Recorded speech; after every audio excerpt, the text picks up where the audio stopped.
Hey guys, so today's video is a video that I have never done before, and it is a first impression review slash wear test thingy for a foundation. And I'm going to be testing the Maybelline Dream Velvet Soft Matte Hydrating Foundation. Mine is in the shade 15 Ivory. Alright, so the website says our first hydrating matte foundation, refreshing gel whipped foundation for a smooth and perfect soft matte finish that keeps your complexion hydrated for 12 hours. I have the shade Ivory, which is the second lightest shade, I believe. So this might not match me. This might be a little bit too dark. And it is $10.99.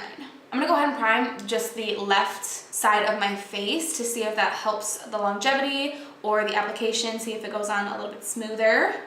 Too much what we have on my face. I'm nervous to do this because I'm not gonna use any concealer, like spot concealing, because obviously, girl, I need it, which I usually do spot conceal, but I wanna see, how the foundation covers on its own. Also, to apply this, I'm gonna be using a brush. I never use brushes. I literally hate using brushes. I can't seem to make foundation application look good with a brush. It always looks streaky no matter what brush I use. Lots of firsts in this video. Oh yeah, girl, that's gonna be way too dark. I'm too pale for this. So I'm gonna apply it first on the side of my face that has no primer. I did moisturize my face a few hours ago. Oh my gosh. I just tried to dip it in there and the entire dollop came onto the brush. I'm gonna go ahead and start with the side of my face that does not have primer on it, just so that it doesn't pick up the primer and bring it to the side of my face, if you know what I'm saying. Cross-contamination. All right, I did not use anywhere near enough. This is so strange. I need to do some close-ups of the actual foundation because it's like a moussey gel type consistency.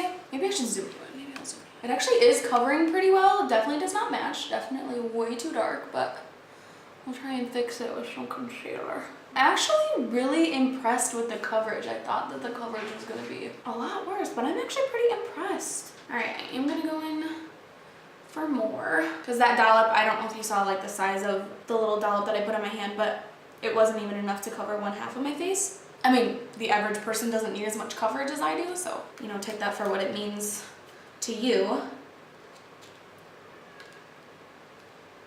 This consistency is just so funny. It's I'm trying to think of how I can explain it. Right off the bat, very, very absolute first impression, I'm impressed. I usually hate the way that any foundation looks on my face with a brush, but this one is not looking cakey or streaky, and I'm actually really impressed with the coverage. You guys know that my holy grail foundation, the only foundation I use, is the L'Oreal Infallible Pro Matte, and that is the fullest coverage I've ever found on a foundation. But yeah, I'm really impressed with the way that this one is looking so far. Obviously the color match, it's not the best. I'm just gonna bronze the crap out of my neck, I suppose. Yeah, oh my gosh, it just gets better and better the more that I buff it into my skin. I'm actually really impressed. And this is without primer. This is the side without primer, so we'll see if that Too Faced primer helps with application, helps me to blend it in. You feel me? I'm starting to get excited. Okay, yeah, do not get ahead of yourself. All right, now I'm gonna go in on the prime side. It is really easy to blend out. And I can already notice that it does go on way easier. Oh my gosh, that color match though. I can already tell that it applies a lot smoother with that primer. It doesn't go over the pores all that well. Not that I would really expect it to. Most foundations don't look great over top of areas where you have larger pores, But it's not emphasizing them too much. It just doesn't look great, when you get really up close. I'm gonna try and build up the coverage. Just on my cheeks where I need a little bit more coverage. We're gonna see if it's buildable or if it gets too cakey and too heavy. I'm going to go with definitely buildable. It's not looking cakey yet, but we'll see what happens when I put powder on top of it. It definitely feels a little bit not sticky, but a little bit tacky, especially on my cheeks. Doesn't really feel that way on my forehead because I didn't add an extra layer on my forehead, just on my cheeks where I need it. Definitely transfers a little bit, really not all that bad. All right, so I'm gonna show you my concealer and my powder steps just so that you guys can see me perfecting the base. So for my concealer, of course, I'm gonna be using my Maybelline Fit Me in the shade 15 Fair, just underneath my eyes. to cover my dark circles and to give me highlight. I need to highlight today because this foundation is way too dark. I'm gonna use this kind of brush. This is a Max Coverage Concealer brush by Bare Minerals. I'm using all brushes today and not my sponge because I'm literally that lazy and I just don't want to go wash my sponge.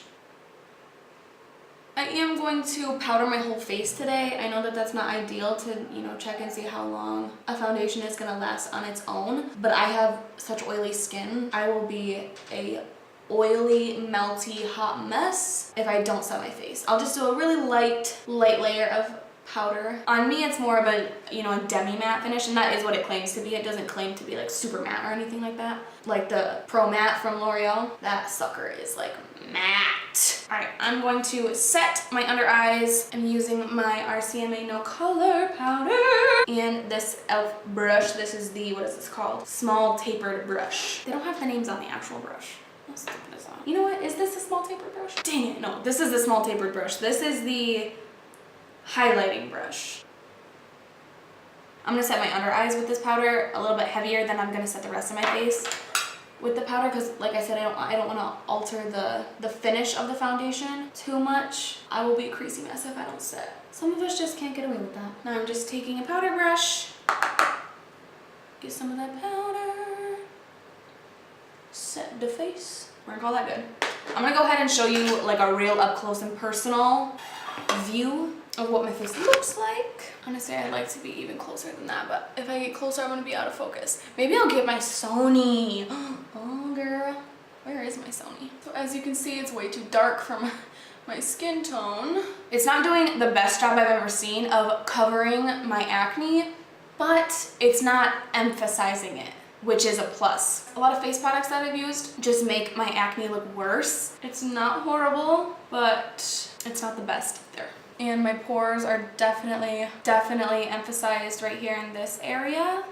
That can probably be fixed with a pore minimizing primer, like the Maybelline Baby Skin. Okay, so I'm gonna go ahead and go off camera. I'm going to finish the rest of my makeup, try and fix this match situation, and I will come back and let you know how the bronzer, blush, highlight, and all that good stuff went on top. Okay, so I just finished the rest of my makeup. I really want to set my face with setting spray, but I don't want to alter the finish of the foundation, and I kind of want to see how long it lasts on its own. So I decided that I am going to set the side of my face that has the primer on it so we can see how the foundation does on its own and with primer and setting spray, because I always use primer and setting spray. So I'm gonna use, oh boy, I'm gonna use this paper towel. I need to use something hard because this is impossible. I'm gonna use my Z palette.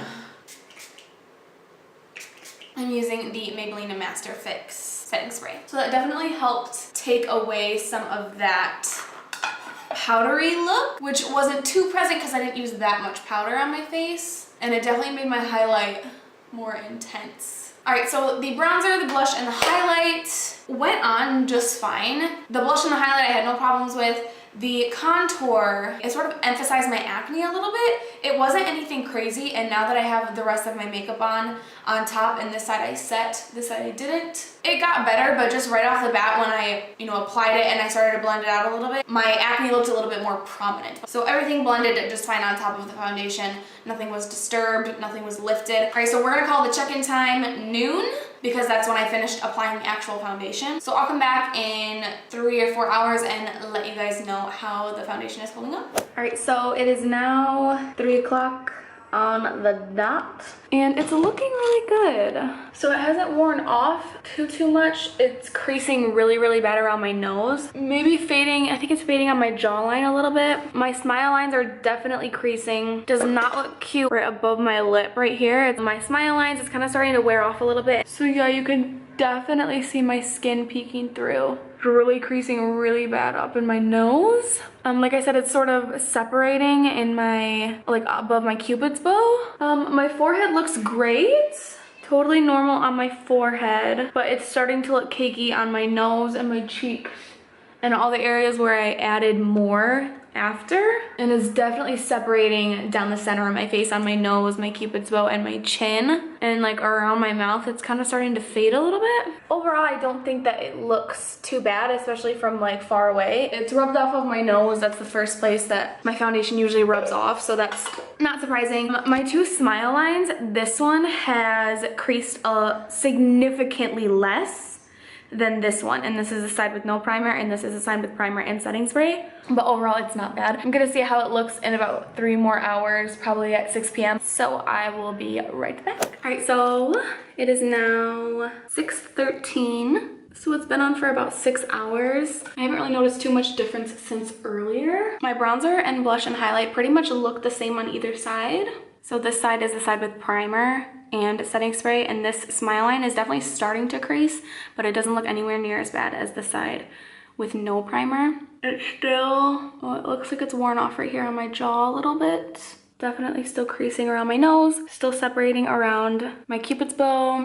It still looks pretty good on my forehead, but there's one crease across the center of my forehead with all my expressions, you know. Rubbed off a little bit on my nose. I went shopping a little bit with a friend, and I just got done trying on all the new clothes that I bought, and I walked there, and it was like almost 80 degrees outside today. So I was sweating, and it really does not look that bad. I don't look too oily, and not too much rubbed off when I was trying on all my new clothes. So yeah, you can see that I definitely look oily. So this foundation claims to have like a soft matte finish, which on me it looks pretty oily. I do have oily skin. I don't have like really oily skin, but it's definitely more oily than anything. So I don't know if I'd call it a matte, soft matte finish on my skin. So for that reason, it might be good for dry skin. But considering that it's like caking up a little bit, and especially, you know, in the creases of my face, maybe that wouldn't be so good for dry skin, because I don't know if it would cling to like dry patches or make it look cakey. So far, I definitely think that it's worth a shot. So yeah, I'll come back in a few hours and do one more check-in, and I'll let you know how it lasted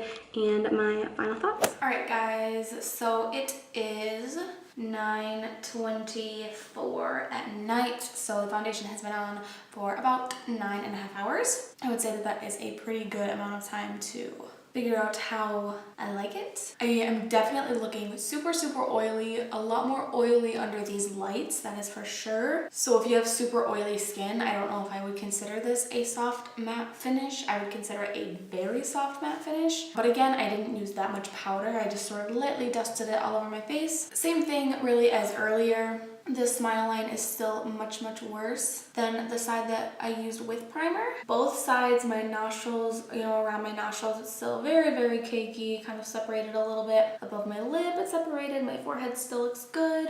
And I just look really friggin' oily. Definitely rubbed off pretty much all the way on my nose. At one point, I was like messing with my dog. I have this picture that I took because I could see the foundation rubbed off on his nose. Highlight lasted really well. My bronzer faded quite a bit, and the blush, it looks alright. It's definitely faded, but... So with that being said, I am really excited to try this with a sponge and a primer and with a setting spray and some more powder and things like that. So it's not my favorite foundation, but it is definitely not a miss. So there you have it. That was my first impression on the Maybelline Dream Velvet Foundation. I really hope that you guys enjoyed it. If you did, please give it a thumbs up and make sure you're subscribed to my channel so you don't miss any future videos. And I will see you guys next time. Okay, so I'm gonna go ahead and go off what? Comfortable? Oh, there's a bug in here. Get out of my house. I wish I did a close-up of just the foundation. That was sassy.